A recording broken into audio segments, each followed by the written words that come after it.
What's up guys, so today I'm gonna do another fingerboard related video, and today is something that is kind of special for me, and I just want to just show you guys all of my homemade fingerboard concrete fingerboard obstacles. And as you can see, I have four obstacles. I actually used to have five, but one of them was something bad happened to it, and I had to throw it away. So yeah, so now I end up with five. Sorry, four. So yeah, I'm gonna show you guys my first one until my most like latest creation, I guess. So yeah, so let's put my fingerboard back here. And actually just kind of thing focus. I'm gonna put this away because if I put it in the frame, it just does not want to focus. But anyways, yeah, let's start. Yeah, you can see this really weird looking thing here. Yeah, I'm gonna show that for the last, but I'm gonna show you guys my first, not actually my first ever obstacle. It's actually my second ever concrete obstacle, and it's just a very simple cement ledge. And I say cement, not concrete, because cement and concrete are two completely different things. Well, cement is in concrete, but concrete is usually mixed with other stuff like sand or any to make it a little bit more stronger. This is like all the obstacles are just made of pure cement, so there's no aggregate, no sand in there, anything. But anyways, yeah. So it's very simple ledge, which to be honest, does it works? I mean, as a ledge, definitely, but it doesn't really work as like a manual pad because the top of this is not. Yeah, because I use a like a plastic Tupperware to make a mold and had this like little pocket in the middle. And to be honest, doesn't turn out that well in like smoothness, but I mean it grinds pretty smoothly. Got like some popsicle sticks and some foam tape on the bottom for non-sliders. And I made this thing probably like a couple months ago, and it's definitely solid. Um, and yeah, this is my first concrete obstacle. I'm just gonna say concrete because it's a bit more easy to understand. And now my second obstacle I've made is a classic parking block. Very simple. This one, as you can see, I got duct tape in the middle because it got cracked in the middle. But yeah, very simple parking curb. Um, very smooth. This one also made pretty much right after I made this one. I use a tissue box as a mold and like taped it up and stuff, and it actually turned out really well. This finish is not as smooth because I didn't really spend as much time sanding it. I just pretty much like sand it a little bit and then just like completely just like clear coat it. Pretty much put spray clear coat on top of it. So yeah, very simple parking curb. Downside is a crack in the middle, but I still use this thing quite a lot. So yeah, it's my parking curb.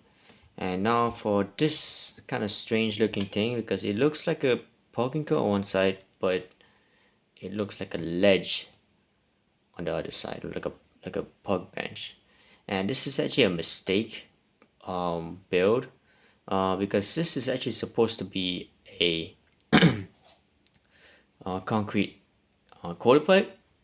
But when I poured the cement in the mold, I realized that I actually did not have enough cement to actually fill up the mold. So I pretty much like it just only filled up to like here, pretty much halfway. So I ended up with this like very unique looking like park bench slash like banked ledge, I guess. And this thing's actually really fun to use. This side bank, so I can do like a front side nose blunt here and like kind of drop down on the other side to back side. I mean, it's actually really fun to use. And if you see this like white lines, this is actually because I actually like use a file to make like pool ridges on the top originally, but it was like kind of shitty, and I just did not like it, so I pretty much used some like filler putty, like all-purpose like epoxy putty, and just like epoxy putty like the filler stuff for cracks, and just filled them in and like sanded it, and now it's smooth, and also used it to like fix like a chip here and here. And yeah, this thing's really fun. Yeah, the bottom doesn't look that nice, but it's only the bottom. I got some foam tape for non-sliders, obviously. So yeah, And now finally, probably the most weirdest one I've made, and I've actually just like finished this thing today. I probably gonna maybe like spray like another coat of clear coat because I'm not really a huge fan of the finish of it, right now. But I just finished this thing today, and this is like a hybrid between it's pretty much like a parking curb right here. It's pretty much, if you look from this from here, it's a parking curb. Just maybe like a little bit more wider than like a parking curb. But on the end here, it pretty much just goes into this like windy, like really thin ledge. Um, and it kind of looks like a crowbar or like a very weird looking question mark. If you go like this, yeah, it looks like a question mark or like pretty much like a hook. I usually just call it like a hook curb or something. And even though this looks very strange, this thing is probably the most fun obstacle I've ever made. Like the amount of stuff that it can do with, I mean, like I already love, standard parking curb because like a parking curb is probably one of the most versatile fingerboard obstacles ever. You can put it anywhere and pretty much like you can do almost like you can do a million stuff on it. And this, already got the element of the parking curb, but it got this other element of this winding right here, which you can use to like do like a very cool feeling board slide or a blunt, or even like a nose grind around it. And I don't know, it just feels really nice like going around this this round part. um and I mean, I didn't even like really like design this. I just like came out. It was like, like maybe we could maybe like do this thing. It's probably like the most complex thing I've ever actually like made as well. Because trying to make the mold for this is kind of a pain in the ass, but it's actually pretty easy. And I mean, the mold is standard. Is to use a very thin like tissue box for a mold and like a bunch of duct tape. But it actually turned out really well, really really well. A lot more better than I expected. um, and I did reinforce it. In the middle, I put a very thick iron wire on the inside to reinforce it because I'm pretty sure if I didn't put that reinforcement, it would definitely snap right here around this area because it's very very thin. um, but it actually hold up pretty nicely. From the looks of it, it doesn't have any visible cracks showing, hopefully. And yeah, this bottom this like white bit, this is actually off the same filler putty I use on this one because there's like a big gap on the bottom here, and I just use that to like fill it in.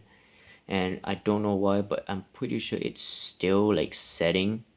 Yeah, it still leaves like indents on my fingernails, so it's still not actually 100% dry yet or cured. But it's only on the bottom, to be honest. And I spray painted white, and that's the first time I actually painted a obstacle, because usually I just leave my obstacles just like raw cement because I know I just like the look of the raw cement. But having it colored looks kind of nice. And I've only did like a couple sessions on this thing, and there's already like couple like missing paint on the main curb. And I think it's mainly because I think this side I just didn't put enough paint, like in like a thick enough coat of paint. And I think tomorrow I'll probably put another layer of just clear coat, because I really like how the paint look. I don't really want the paint to look like super thick because I still want to keep that like raw concrete look, like really rough street look. So I'm just gonna like clear coat it just to protect it just a little bit more further, keep it from like keep the paint from chipping and stuff. um but yeah, so I guess that is pretty much, yeah, all my concrete obstacles I made over the past couple months actually. I'm pretty sure I started working, the time like difference, I guess from this to this is only like 2 months, and I've already made like a million things. And I've actually already made a concrete park, but it's kind of shady and it's not even 100% finished yet. But yeah, so this is my like pretty much obstacles that I use most. I mean, obstacles I use mostly daily. Um, before I made this one is usually this one plus this one because they're both kind of easy to carry. But after using this, I think it's gonna be my like my main right now, because like I don't know, just this thing is just really fun to use, like seriously. But yeah, I mean, yeah, concrete is not really that difficult material to work with, and like you can make a million things with it. Just the only thing that you need to get right is the mixture and the mold. If you get both of those wrong, or one of those things wrong, your your obstacle or anything that you make is gonna be absolutely terrible. Trust me. Um, but I mean, I'm not like the best at cement.